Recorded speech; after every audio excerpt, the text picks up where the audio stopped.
Strategy is often associated with action. We think of charging tanks, flying drones, and loud explosions.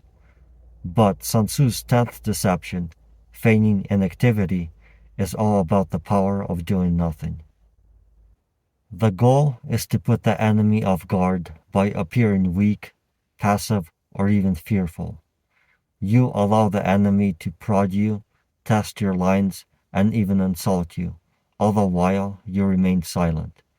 You are building a masterpiece of arrogance in the mind of your opponent. Sun Tzu's method is a psychological trap. First, the dormant phase. You stop reacting.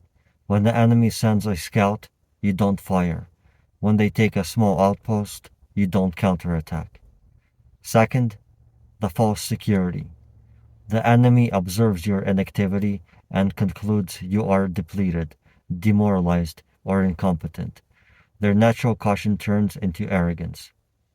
Third, the switch. Once the enemy is convinced you cannot or will not move, they lower their guard. This is when you transition from total stillness to a full lightning offensive. In the Russia-Ukraine conflict, strategic silence has become a terrifying weapon. In early 2025, after a winter of heavy fighting, Ukrainian forces in a key southern sector purposefully reduced their artillery fire and drone activity to near zero. They allowed Russian reconnaissance units to prod their lines with minimal resistance. Russian intelligence reports began to circulate. The Ukrainians are out of shells. Their morale is broken. They are dormant.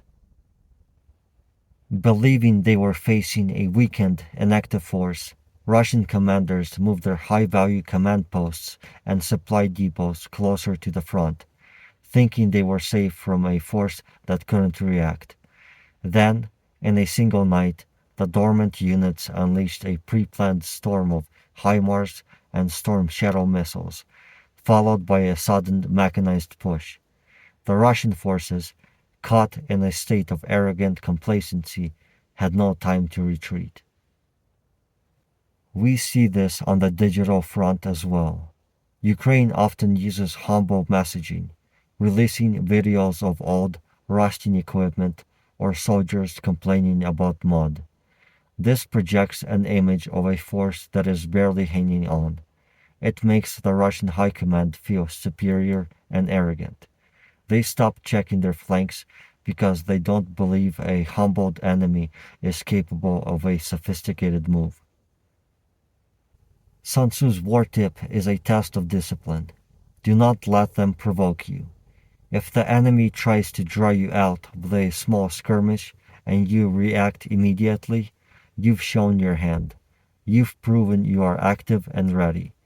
By not reacting, you make the enemy wonder if you're even there. You are trading a small tactical loss today for a massive strategic victory tomorrow. In 2026, where everyone is trying to win the news cycle with constant action, the commander who can stay still is the one who controls the clock. Complacency is the mother of all military disasters. If you can make the enemy feel safe, you have already defeated them. Stillness is not weakness, it is a coiled spring. Let the enemy think you are sleeping, right up until the moment you strike. We've just explored the 10th deception, feigning inactivity to put the enemy off guard. This is the art of strategic stillness. In the high-velocity warfare of 2026, where we are conditioned to expect a response for every action, the most terrifying thing you can face is an enemy that suddenly stops reacting. To wrap up, let's look at how this dormant dragon tactic has led to some of the most dramatic shifts in the Russia-Ukraine theater. The core of this lesson is that arrogance is a blindfold. When an enemy thinks they have figured you out, they stop looking for threats. In late 2025, in the Zaporizhia sector, Ukrainian forces maintained a state of tactical hibernation for weeks. They stopped contesting minor skirmishes and allowed Russian forces to reclaim small, unimportant gray zone positions. This feigned humility led Russian commanders to report that the Ukrainian offensive capability was exhausted. Believing the threat was gone, Russia rotated their elite paratroopers to another front and replaced them with less experienced traditional units. The moment the Arrogance swap was complete, the dormant Ukrainian force, which had been quietly stockpiling resources in total radio silence, launched a massive breakthrough. We see this with air defense. By refusing to turn on radars or fire on mid-level Russian drones for days, a commander feigns inactivity.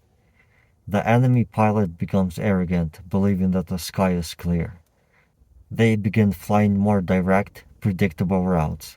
They stop using evasive maneuvers. This is when the dormant air defense system, which was never inactive, only waiting, switches to active mode and cleans the sky in a matter of minutes. Sun Tzu's war tip is a reminder you must be a master of your own emotions. First, absorb the proud. If the enemy hits you with a small strike, don't show your strength by hitting back immediately. If you can afford the loss, take it to keep the larger plan hidden. Second, monitor the arrogance. Watch for the signs of enemy complacency, relaxed patrols, bunched up equipment, or boastful communications. This is your green light. Third, the pivot is everything. The transition from inactive to offensive must be instant and overwhelming. The enemy must go from bored to defeated before they even have time to process their mistake. In your own career, remember that you don't always have to be doing something to be winning.